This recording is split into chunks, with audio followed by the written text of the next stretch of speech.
ګرانو زده کوونکو په سلام او مینه درته ښه راغلاست وایم په دې هیله چې روغ جوړ او خوشحاله وئ.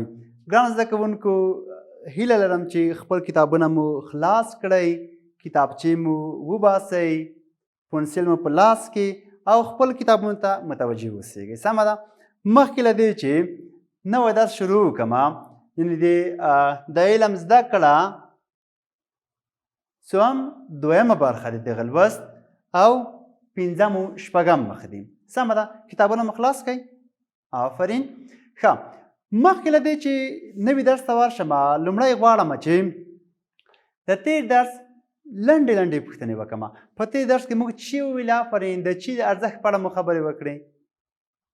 آفرین. د علم د ارزښت په اړه مو خبرې وکړې، د زده کړو د ارزښت په اړه مو خبرې وکړې، د علم په اړه وغږېدو. هغه کسان چې علم لري له هغو کسانو سره چې نه لري څومره فرق لري، څومره توپیر لري، د دوی په کړنو کې، اعمالو کې، رفتار کې، رویه کې، خبرو اترو کې څومره فرق وي، دوی په تصمیم نیولو کې، دوی په ذهنیت کې څومره تغیرات وي. ټولې خبرې مو وکړې. نو دا چې تاسو ستړي نه شئ، فقط ورشئ کتابو ته مو. آفرین. پنځم مخ د علم زده کړه. لومړی ګورئ، علم چې دی له چی څخه جوړ شوی؟ مثال علم عین څه دی؟ جمع لام جمع میم. څه شو؟ علم شو.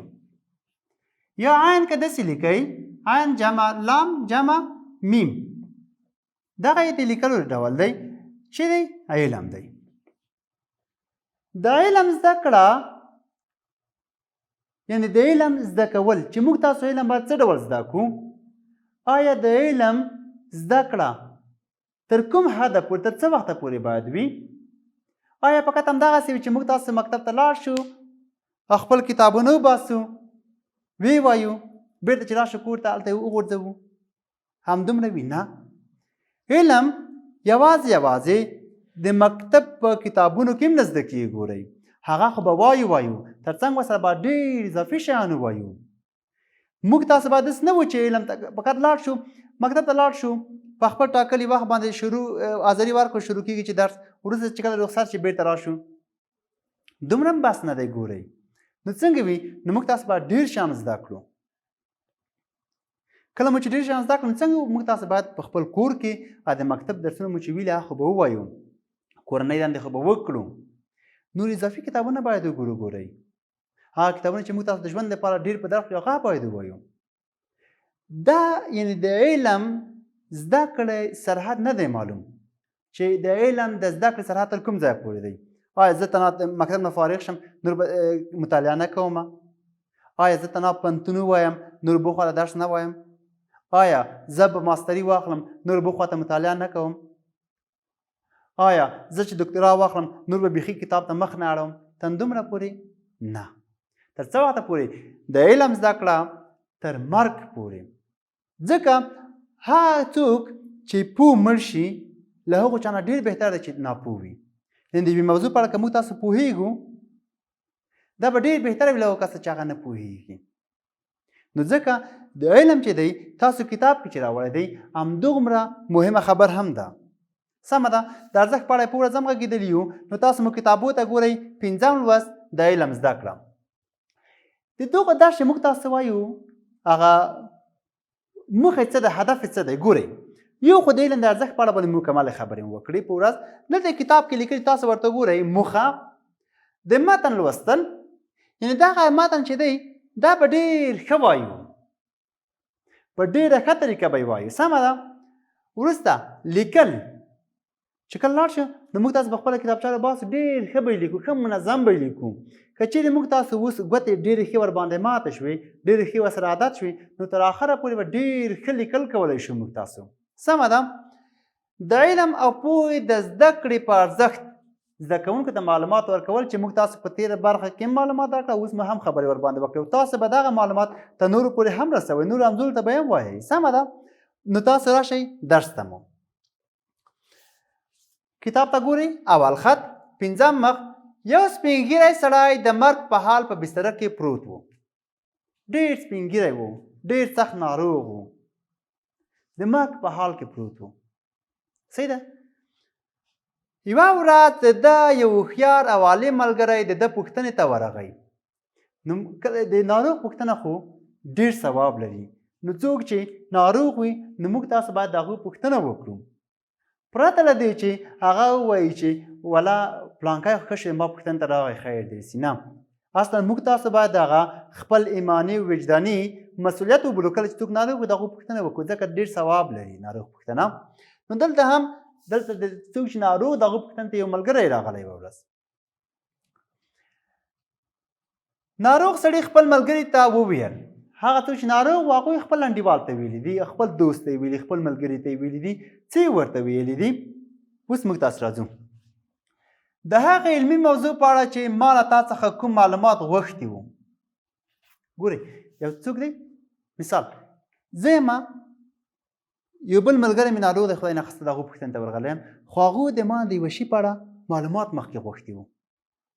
سمه ده زه چې کله د هغو پوښتنې ته دا یې د ما نه پوښتنه کوي چې هغه موضوع مې تا ته ویلې وه هغه دې څنګه کړله. یعنې یو کتاب یې ما ته چې راکړی وو چې دا کتاب مثال راته ویلي چې دا کتاب ما ته پیدا کړي یا دا کتاب ما ته راوړې یا دغه موضوع کې زه ډېر نه پوهېږم ناروغ یم مثال یا ستړی یم یا په دې موضوع به ما ته بحث وکړي یو څه تحلیل به وکړي یا به دغه موضوع ما ته روښانه کړي د دې په اړه د ما نه پوښتنه کړې. سمه ده. نو دلته دغه ناروغ چې دی هم له خپل ملګري څخه پوښتنه وکړه چې ما چې تا ته کومه موضوع ویلې وه د کوم موضوع په اړه مې تا ته خبرې کړې وې هغه دې څنګه کړله. نو ملګری څه ورته وایي ورته ګورئ کتاب ته مو هغه ملګري ورته وویل ته خو اوس سخت ناروغ یې خدای جل جلاله خبر دی که جوړ شي. د ملګری دومره ناروغ دی چې د جوړېدو امکان بیخي کم دی. د جوړېدو امکان کم دی خو دا بیا هم څنګه دی دی د یوې موضوع د زده کړې لپاره کوښښ کوي چې څنګه دی چې یو شی زده کړي. نو د دې موضوع پوهېدل به تا ته ضرور شی نه وي. څنګه دی یعنې هغه شی چې تا ته یې ویلي وو که نه چې دا موضوع ما ته راواخلې نو دا ملګري ورته ویل ستا خو بیخي د مرګ حال پروت دی خدای خبر چې جوړ به شي نو دوی زده کول به تا ته بیخي ډېر ضرور نه وي ډېر ضروري شی به نه وي دا شی. سمه ده. ده ورته وویل دا بهتره وي چې پوه مړ شم نه چې ناپوه. ګورئ هماغه مخکینی خبر یعنې مهمه خبر دا ده چې د یوه شي په اړه باندې که مړم وي خو چې پوه مړ وي ناپوه نه ګوره دا یې ضرور بللې ده دا یې بهتره دا یې ښه بللې ده د هغو خبر نه چې مثال په یوه شي باندې نه پوهېږي مړ شي ډېره ښه خبر. ګورئ او بل تا نه دي اورېدلي چې حضرت محمد صلی الله علیه وسلم فرمایلی دي د علم طلب یعنې زده کړه په هر مسلمان فرض ده. حدیث شریف چې موږ تاسو په اوله جلسه کې په اوله برخه کې هم خبره ورباندې وکړه ځکه د یوه شي چې نه پوهېږو خو فرض د موږ باندې باید ادا یې کړو پوه شو ورباندې تر هغوم فرضیت ادا کړی وي هغه کوم مسؤلیت چې موږ د هغه هم ادا کړی وي. صحیح دی. ده ورته وویل اوس سپین ږیری دا سپین ږیری څوک و دا سپین ږیری څوک و دا سپین ږیری ابوریحان البیروني و. نوم مې اورېدلی دی په اړه معلومات لرئ؟ آفرین.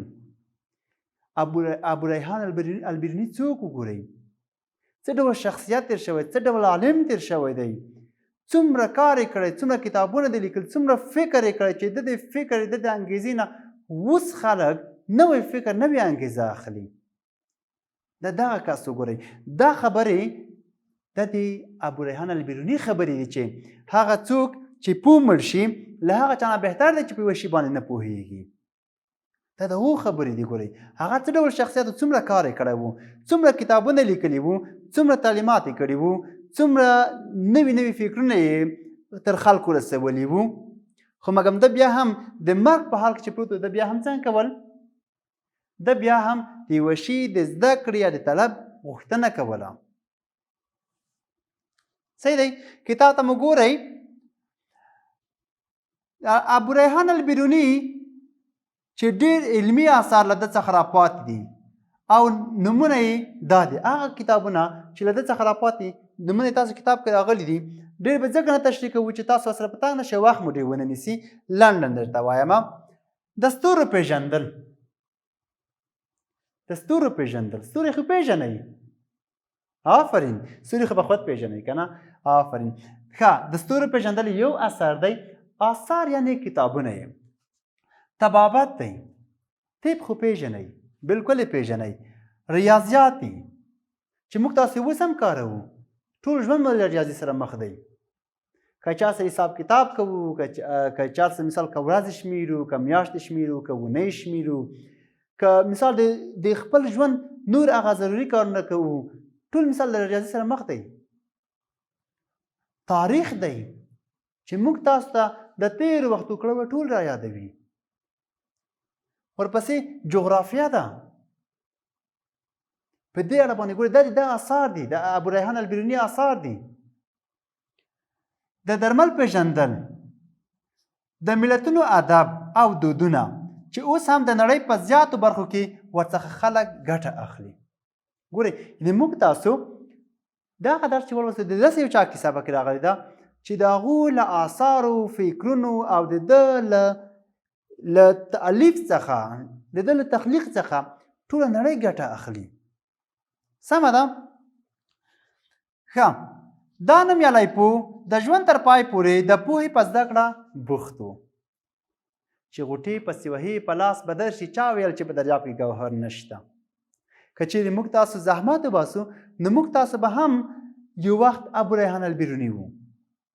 خو که چیرې موږ تاسو زحمت ونه باسو، خپل کوشش ونه کړو، که نه یوازې د مکتب په کتابونو، د پوهنتون په چوپترو باندې یا همداسې په یو 2-3 تر 10-20 کتابو باندې بسنه وکړو، نو له دې څخه معلومه خبره چې دا اصلا کار نه ورکوي. موږ تاسو باید له دې درس څخه دا موخه واخلو چې د ژوند تر پای پورې یا د ژوند تر آخري سلګۍ پورې موږ تاسو باید څنګه وکړو؟